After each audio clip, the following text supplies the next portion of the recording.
Welcome back. Let's take it to the stage. The Warehouse Theater is producing the Arthur Miller classic, The Crucible, opening this Friday, the 20th. This morning, we have Jason and Bella here from the Warehouse Theater to tell us about the production. Good to see you two. Thanks for having us. And I'm not a witch. Apparently, my jacket looks like the same color as the background, so it looks like my head is floating. I promise I'm not a witch. Okay. Here. Okay. Don't take me Fair to mistakes. For people who don't know much about The Crucible, it's a classic story. A lot of people read it in school. Set up the production and tell us a little bit about your roles. Well, it's certainly one of the best written plays, most well-written plays we have in all of literature.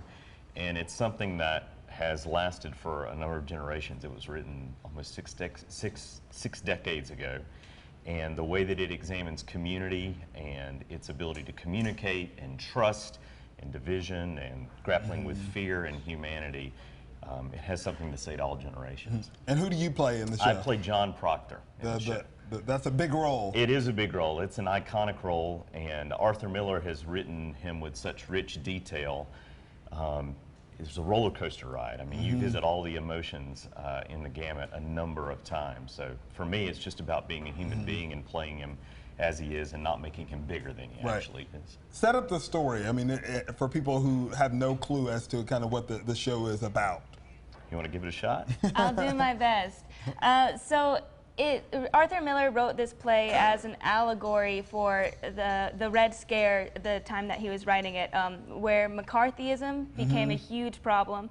And unfortunately, us at the Warehouse Theater, we realized that a lot of the messages that were written specifically for the story, such as creating others out of our neighbors and mistrusting each other and accusing each other to save ourselves. Like everyone is accused of being a witch or being something else, or you're suspecting everyone. People are taken to the stakes, even just for being accused of being. That's right. Exactly. With no evidence. No evidence. Yeah, unfortunately, we find a lot of that stuff still happens today, which is why we continue to do this show now, like all across the country. And it forces us to kind of examine ourselves as to, accusing people of something without facts.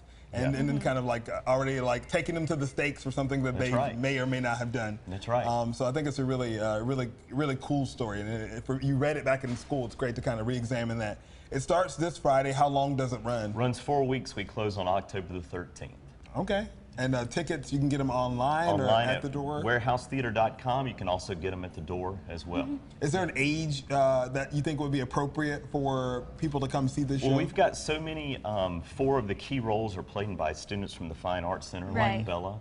So it really is appealing to anybody, I would say, from middle school right on up, the content that's there. Again, as you said, people read it in school, still study it in school today. Right. And Bella, what is your role in the show? I'm Mary Warren, so I get to spend a lot of time with Jason. Yeah.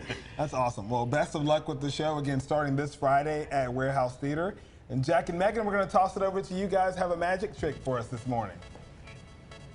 It is Magic Monday. Certainly, we're ready every Monday. And it's not a card trick. Okay. We do too many of those. You're going to choose a number between 1 and 12. Depending upon the number, then we'll pick a color there on the back side. Okay? That's the way this thing works. Now, again, you can roll dice. Okay. You could tell me a number between 1 and 12. By the way, we don't, cheat on this. You don't know what I'm doing. If we roll dice, that means we may have to add, and we know where that could get a little squirrely, Then pick a number. And of course, I've got a die that has 12 sides. I'm going to do 12, because that was my basketball number. You want to go with 12? Let's say 12. I got to find it on there first. Yeah. All right, there it is, right there. That's you, 12. Right, that's me, yep. Now, based on that number 12, we're going to pick a color. Okay. Shall we? We'll turn it over. Okay. And let's count to the 12th color, shall we? Okay.